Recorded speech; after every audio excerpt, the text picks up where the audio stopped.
Now coming to the question number 3। ये question बहुत ज्यादा इंपॉर्टेंट है कि एनसीईआरटी में एक तो है पहली चीज, दूसरी चीज बोर्ड में कई बार आ चुका है, तीसरी चीज ये थोड़ा सा लेंदी है एंड बहुत कॉम्प्लिकेटेड है, तो इसको समझना बहुत ज्यादा जरूरी है। So coming to question number 3 of parametric equation. Question number 3 में आप लोगों को दिया है x is equal to sine cube t upon under root cos 2t।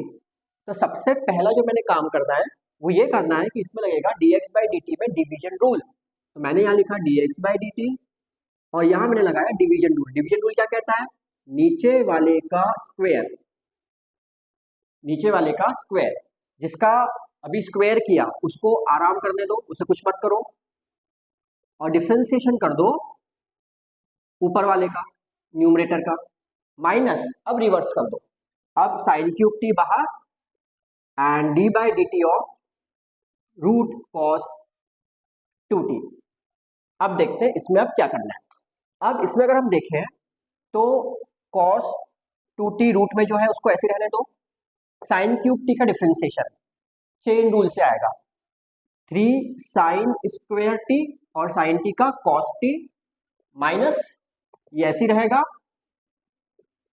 इसमें लगेगी चेन रूल, रूट x का होता है 1/2 रूट x, तो ये हो जाएगा 1/2 root cos 2t, cos 2t का हो जाएगा माइनस साइन 2t इंटू 2 और होल अपॉन में ये आ जाएगा cos 2t, क्योंकि स्क्वायर से रूट कट जाएगा। आई होप आपको यहाँ तक की स्टेप समझ में आ गई होगी। अब कमिंग टू नेक्स्ट पार्ट, अब इसमें हमें करना क्या है? अब हमने क्या करना है, एलसीएम लेना है। पहली चीज तो ये 2 से ये 2 क्या हो गया, कैंसिल, और ये फ्रैक्शन में है नीचे अपॉन में, तो इसका क्या आएगा, एलसीएम। तो ये हो जाएगा रूट कॉस 2t, मैंने एलसीएम ले लिया, ये इससे मल्टीप्लाई हो जाएगा तो मुझे मिल जाएगा cos 2t into 3 sine square t cos t minus minus plus sine cube t sine 2t और होल अपॉन में, ये पूरा एक फ्रैक्शन है और इसके होल अपॉन में आ गया cos 2t।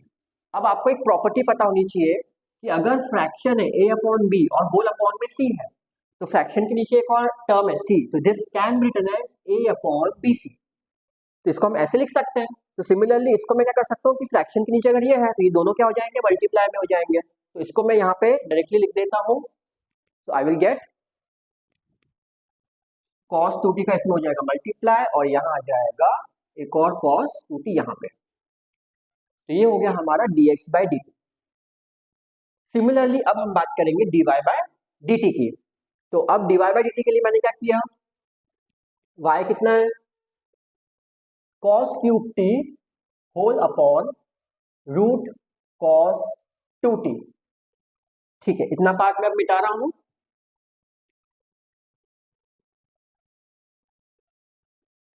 अगेन मैंने इसमें लगाना है डिवीजन रूल, तो dy बाय dt हम सॉल्व करेंगे and this will give you नीचे वाले का होल स्क्वायर, तो रूट हट गया, ठीक है लिख देते हैं। अभी अगर आप लोगों को समझ में नहीं आएगा तो अभी इसको अच्छे से लिख देते हैं कि नीचे वाले का क्या करना है, होल स्क्वायर डिवीजन रूल में। इसके बाद में जिसका स्क्वायर किया उसको कहाँ रखेंगे, एलटीज रखेंगे, उसे रेस्ट दे दो। तो ये हो गया रूट कॉस 2t, ऐसे ही कॉस क्यूब टी का डिफरेंशिएशन करना है, D by d t of cos cube T minus cos cube t बाहर, डी बाई डी टी हमें करना है रूट कॉस 2t का। अब बस अब हम इसको सॉल्व करते हैं, d y by d t solve करते हैं। तो नीचे वाले में तो रूट हट जाएगा, तो you will get cos 2t, ऊपर cos 2t का root as it is, cos cube t इसका जो डिफरेंशिएशन आएगा वो आ जाएगा चेन रूल से 3 cos square t, 3 cos square t into cos t का minus sine t, minus cos cube t ऐसे, और रूट cos 2t का हो जाएगा 1/2 root cos 2t, cos 2t का माइनस साइन 2t इंटू 2। ये आया हमारा चेन रूल से। जिन लोगों को चेन रूल और डिवीजन रूल समझ में नहीं आ रहा होगा, अगर आप लोग पहली बार ये वीडियो देख रहे हैं तो इस प्लेलिस्ट की पहली वीडियो जरूर देखिएगा, जिसमें आपको बेसिक्स से सारी चीजें बताई गई हैं। अगर वो पढ़ी हुई है तो आप ये कैच कर लोगे। Now coming to next part कि हमें करना क्या है। नेक्स्ट अगेन ये माइनस का पार्ट है, ठीक है, ये 2 से ये 2 कैंसिल हो गया और ये माइनस माइनस क्या हो गया प्लस, और मुझे क्या लेना है एलसीएम। तो ये यहाँ से मल्टीप्लाई हो जाएगा, तो you will get cos 2t, minus में आ जाएगा, माइनस आगे लगा दिया, cos 2t, 3 भी आगे लगा लिया, कांस्टेंट है, and you will get cos square t sin t, and minus minus plus, यहाँ बचेगा हमारे पास में cos cube t and sin 2t whole upon root cos 2t, क्योंकि मैंने इस पूरे में अपॉन 1 लेके एलसीएम ले लिया है ना, मतलब मेरे पास में एक इतना पार्ट था और एक इतना पार्ट था, और इन दोनों में मैंने क्या ले लिया एलसीएम ले लिया। तो एलसीएम तो इन दोनों से रूट cos 2t आएगा, फिर यहाँ मल्टीप्लाई हो जाएगा तो रूट हट जाएगा, ये एज इट इज रहेगा, तो कोई प्रॉब्लम नहीं। और होल अपॉन में जो हमारा चल रहा है दैट इज cos 2t। अब अगेन सेम चीज, फ्रैक्शन है, फ्रैक्शन के नीचे एक और टर्म है, मतलब a by b whole upon c, तो ये दोनों क्या हो जाएंगे मल्टीप्लाई हो जाएंगे, तो इसको मैं डायरेक्टली लिख देता हूं, तो ये cos 2t जो है वो इसके मल्टीप्लाई में आ जाएगा। तो अभी मैंने जो निकाला है that is dy by dt and dx by dt। Now coming to dy by dx, तो जब dy बाई dx निकालेंगे तो सीधी सी बात है y वाले का आंसर डिवाइडेड बाय x वाले का आंसर, तो बेटा जब इसको और इसको डिवाइड करेंगे तो डिनोमिनेटर सेम है, तो जब इसको और इसको डिवाइड करेंगे तो पहले तो हम ऊपर वाले का टर्म लिख लेते हैं, -3 cos 2t cos square t sin t plus cos cube t sin 2t upon, तो जब डिवाइड करेंगे तो ये और ये टर्म तो सेम है तो कट जाएगी, जैसे a upon 3 divided by b upon 3, क्योंकि दोनों के डिनोमिनेटर कैसे हैं सेम है, तो इसको मैं एक तरीके से ऐसे कर सकता हूँ ना, a upon 3 into 3 upon b, तो ये दोनों क्या हो जाएगा कैंसिल, तो बस मेरे पास में क्या बचेगी टर्म्स बचेंगी, तो ये y वाले की टर्म डिवाइडेड बाय x वाले की अपर टर्म, तो ये हो जाएगी 3 साइन स्क्वायर t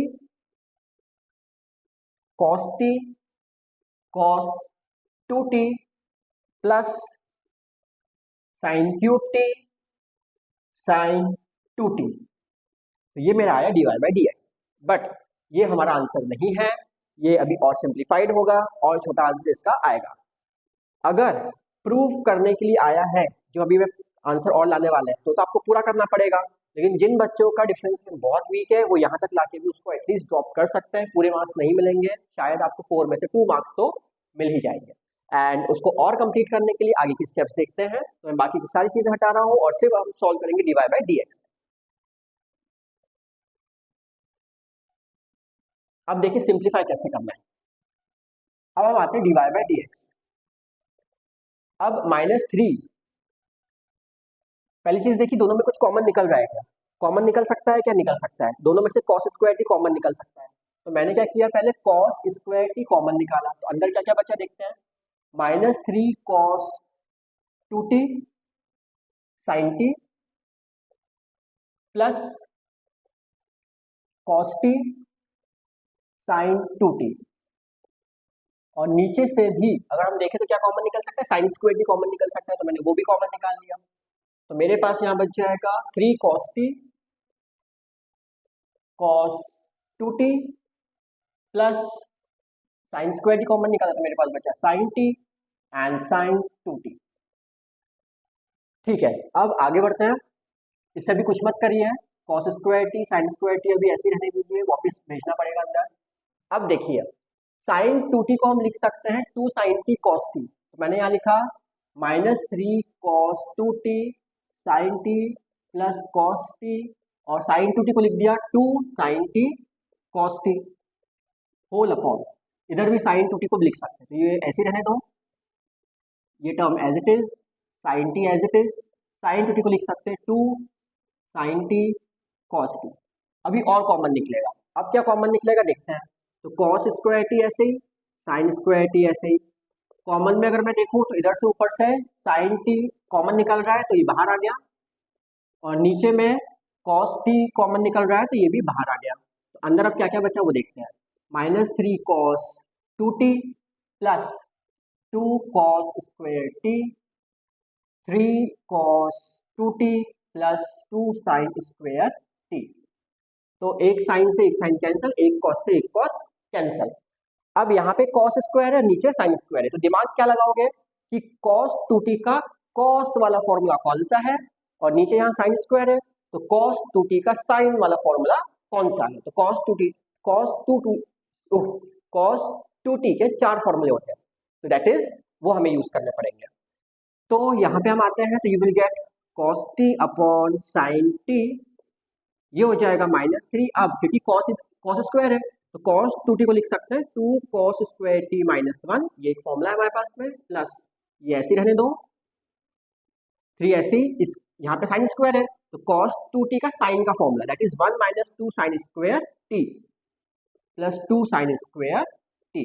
अब इसको पूरा ब्रैकेट ओपन करते हैं, इसे कुछ मत करो अभी, ऐसे ही रहने दो, तो ये हो जाएगा -6 cos square t plus 3 plus 2 cos square t whole upon 3 - 6 sin square t plus 2 sin square t। अब इससे क्या हुआ, cos t ऐसे ही, sin t ऐसे ही, -6 प्लस 2 गिव्स यू -4, तो ये हो गया 3 - 4 cos square t upon 3 - 4 sin square t। अब cos t को अंदर भेज दो, sin t को अंदर भेज दो, तो what you will gate is 3 cos t minus 4 cos cube t upon 3 sin t minus 4 sin cube t। तो अगर आप देखेंगे तो ये फॉर्मूले बन रहा है cos 3t और sin 3t का, मतलब अगर मैं इसमें से ऊपर वाले में से माइनस कॉमन ले लूँ तो what I will get 4 cos cube t minus 3 cos t, और नीचे ऐसे रहने दो 3 sin t minus 4 sin cube t, तो this will give you minus, ये हो गया फॉर्मूला cos 3t का ऊपर वाला, और नीचे वाला हो गया sin 3t का, and this will give you minus cos 3t, जो हमारी एनसीईआरटी में आंसर है। अगर आपको बोला है कि प्रूव करो कि डिफरेंशिएशन इतना है, तो इसके बाद आपको इतना और करना पड़ेगा। अगर नहीं बोला है, अगर आपको लगता है कि छोटा क्वेश्चन आया, 2 मार्क्स का क्वेश्चन आया, तो आप यहाँ पे लाके ड्रॉप कर सकते हो, बट क्योंकि एनसीईआरटी में आंसर यहाँ तक है, तो आई प्रीफर कि आप पूरा उसको यहाँ तक लेकर आ जाओ। This is one of the most important question जो कि बोर्ड्स में कई बार आया है, इस बार भी आने के चांसेस है, क्योंकि काफी टाइम से ये क्वेश्चन नहीं आया। सो इसे आप नोट डाउन कर लीजिए, स्क्रीनशॉट ले लीजिए, और अगर समझ में नहीं आया तो एक बार फिर से वीडियो को देखिए, बिल्कुल समझ में आ जाएगा। नाउ नेक्स्ट आते हैं अपने नेक्स्ट टॉपिक पे।